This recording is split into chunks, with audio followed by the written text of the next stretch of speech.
ஒரு காலகட்டத்திலே சவுலுக்கு பயந்து தாவீது தப்பி ஓடி வருகிறான். ஆசாரியனிடத்திலே வந்து கேட்கிறான். 1 சாமுவேல் 21 அதிகாரம் 9வது வசனத்தை வாசிக்கும் பொழுது ஆசாரியனிடத்திலே வந்து கேட்கிறான், உன்னிடத்திலே பட்டயமாகிலும் ஈட்டியாகிலும் ஏதாகிலும் உண்டா என்று சொல்லி கேட்கிறான்.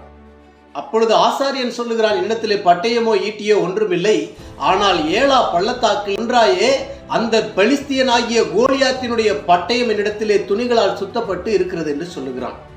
1 சாமுவேல் 17வது அதிகாரத்திலே கோலியாத்தினுடைய தலையை வெட்டிய அதே பட்டயம் அதை கொண்டு போய் தன்னுடைய கூடாரத்திலே வைத்தான் என்று வேதம் பதிவு செய்கிறது.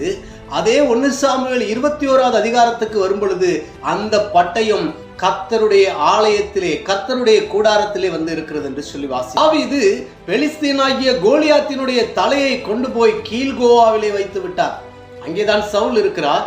ஆனால் பட்டயத்தை கொண்டு போய் தன்னுடைய கூடாரத்திலே வைக்கிறார். வார்த்தையை கேட்டுக்கொண்டிருக்கிற சகோதரனே சகோதரியே, கர்த்தர் கொடுத்த தாளந்து, கர்த்தர் கொடுத்த வரங்கள், வல்லமைகள், கிருபைகள், கர்த்தர் கொடுத்த தாளந்துகளை நாம் பயன்படுத்தவில்லை என்று சொன்னால் அது திரும்பவும் கர்த்தரிடத்திற்கே போய்விடும்.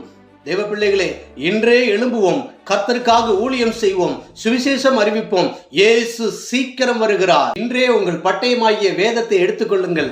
கர்த்தருடைய நாம மகிமை உண்டாவதாக. God bless you.